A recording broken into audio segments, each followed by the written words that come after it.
Your kids are watching something right now, a show, a commercial, even a cartoon, and quietly forming a picture of what love is supposed to look like.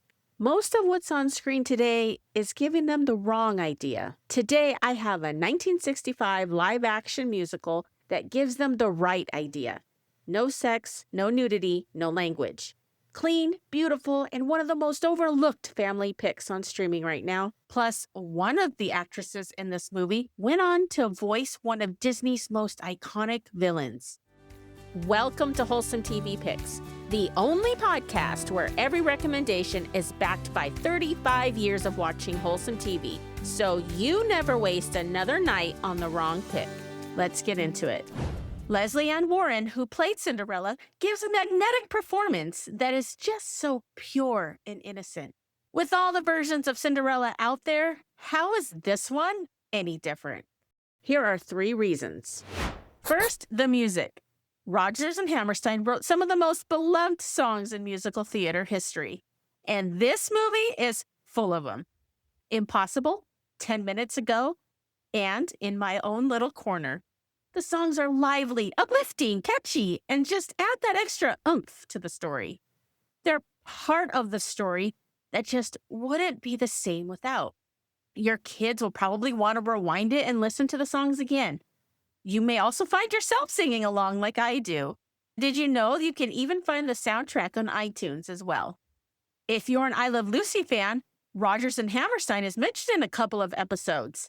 They were so popular that the biggest TV show in history just had to mention them. Second, the romance. Much of what's on screen today teaches kids that romance is about, well, you know, and that's not even romance. This movie does the complete opposite. Your daughters see a young woman who doesn't compete for attention or change herself to earn it. Your sons see a young man who doesn't want to be admired for his title. He wants to be known for who he is on the inside. This version of Cinderella gives them a picture that says love is respectful, love is patient, love is rooted in character. That is incredibly hard to find on screen today. There's a scene that shows another really important value. The prince tells his parents he's discouraged after dancing with every eligible girl at the ball. His father asks, "Discouraged? Why? With all the fairest young maidens of my kingdom here, it would not be so bad if I saw them as fair young maidens." "Well, how else do you see them?" "As contenders for a prize, and I am the prize." That line says everything. He doesn't want flattery. He wants sincerity. You feel the yearning in his heart that he is searching for love and romance. Boys don't just need heroes with swords. They need to see men who value depth, men who show them how to love a girl. This isn't just a princess story either. It's a story about 2 people who both want something genuine. The romance is perfectly captured in the song 10 Minutes Ago, where both Cinderella and the prince sing about that moment of love at first sight. 10 minutes ago, I saw you. I looked up when you came through the door. My head started reeling. You gave me the feeling the room had no ceiling or floor. 10 minutes ago, I met you, and we murmured our how do you do's. I wanted to ring out the bells and fling out my arms and to sing out the news.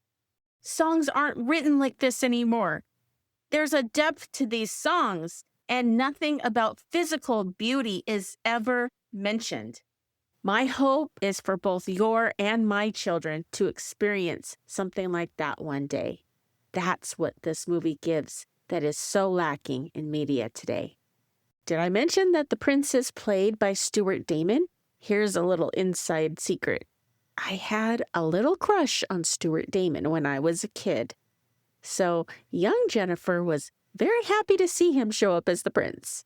I mention that because when I was my daughter's age, this was the picture of romance I carried around in my mind. Looking back, it's mattered more than I realized. The third reason, the heart.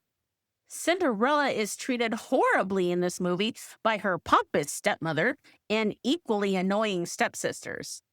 It is not subtle at all, but she remains respectful. She holds on to hope even though they continually put her down. Her fairy godmother, played by Celeste Holm, sings Impossible. The song says, every single thing people tell you can't happen, well, it's happening right now somewhere. Your kids need to be reminded that the belief that things can change in life, if you wish and dream them hard enough, can happen. The costumes are gorgeous. I remember as a young girl looking at Cinderella and being just completely in awe of her ball gown. I thought, I want that ball gown too. The sets are simple and charming. The stepsisters, played by Pat Carroll and Jo Van Fleet, do a wonderful job being hilarious and memorable in the movie. Even though they're mean, you love them. The mother does a really good job of being really mean.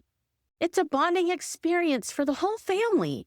And it's worth it for everybody to sit down and enjoy this 1 hour and 17-ish minutes movie. Because it's something you'll carry in your heart for the rest of your lives.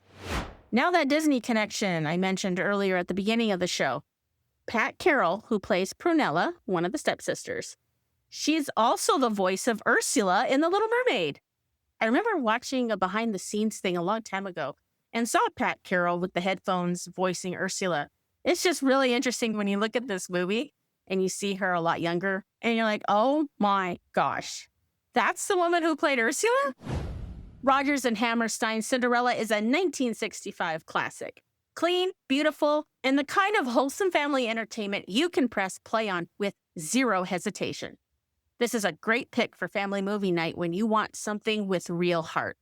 You can watch it for free on Tubi TV and Pluto TV, and you can also catch it on Prime Video. I'll leave all the links in the show notes. If this show has helped you find family entertainment that you can enjoy with your family, do me a favor, take about 30 seconds and leave a review for me on Apple Podcasts. It really does help other families find the show. Join me next week for a nostalgic 80s cartoon that's pure magic, perfect for younger kids who love princesses and great stories that'll remind you why Saturday morning cartoons used to be so special. So don't miss it. Thanks for listening. Have a great rest of your week. Remember, your values matter, and your TV should too. I'll catch you next week.